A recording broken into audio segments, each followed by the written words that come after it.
Um dos maiores escândalos de corrupção da história de Ribeirão Preto pode estar prestes a ter uma reviravolta. A segunda turma do Supremo Tribunal Federal deve decidir nas próximas semanas se foram legais as escutas telefônicas que deram origem à Operação Sevandija, deflagrada em 2016. Essa decisão pode anular provas e comprometer condenações já estabelecidas. Os ministros da segunda turma terão uma semana para votar em sessão virtual sobre o recurso extraordinário que tramita desde 2023. O resultado deve sair no próximo dia 26 sobre a legalidade das escutas telefônicas da Operação Sevandija, de 2016, que descobriu o maior esquema de corrupção da história de Ribeirão Preto. Até a decisão, o processo continua parado, segundo este advogado criminalista. O processo que investiga a Operação Sevandija, que apura a Operação Sevandija hoje, ele está em segundo grau no Tribunal de Justiça, em que se está pendente de julgamento. E ele está pendente de um julgamento definitivo porque ele também está parado no Supremo Tribunal Federal, porque existe uma discussão a respeito da legalidade das interceptações telefônicas que ensejaram a investigação e o processamento das pessoas que estão dentro da Operação Sevandija. A Justiça condenou 21 pessoas em primeira instância, mas um dos principais investigados, o ex-secretário de Administração Marco Antônio dos Santos, questionou a validade das escutas telefônicas nas investigações. Segundo a defesa dele, não houve fundamentação nas decisões da Justiça de Ribeirão Preto que permitissem o prolongamento das escutas.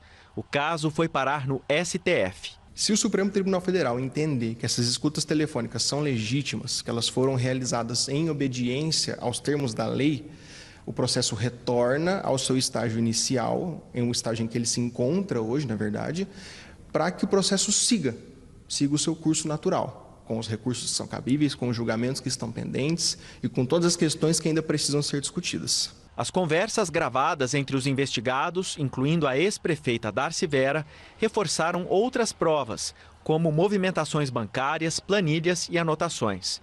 A operação originou 12 ações penais. 21 pessoas foram presas, mas já estão em liberdade após os recursos.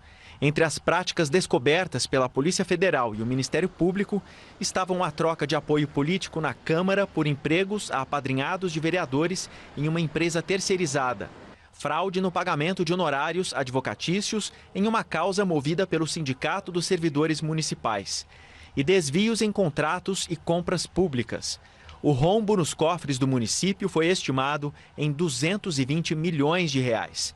Se as escutas forem anuladas, o processo pode voltar à estaca zero. Se houver o reconhecimento da ilegalidade dessas interceptações telefônicas, aí sim o processo retorna para o primeiro grau e lá em primeiro grau o Ministério Público vai precisar demonstrar quais são os elementos de prova que são independentes das interceptações. Isso acontece porque uma vez que é decretada a ilegalidade de um elemento de prova, ele precisa ser retirado do processo.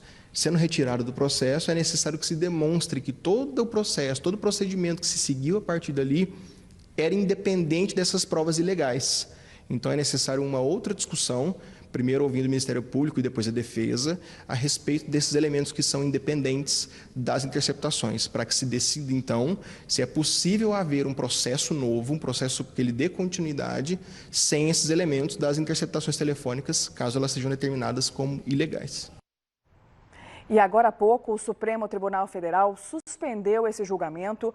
Durante a sessão virtual, o ministro Gilmar Mendes, um dos integrantes da segunda turma, pediu vista para analisar um recurso extraordinário que tramita na Corte desde 2023 e paralisa as condenações decorrentes da operação. Com isso, a votação deve ser concluída somente depois de um novo parecer do ministro ou então depois de 90 dias.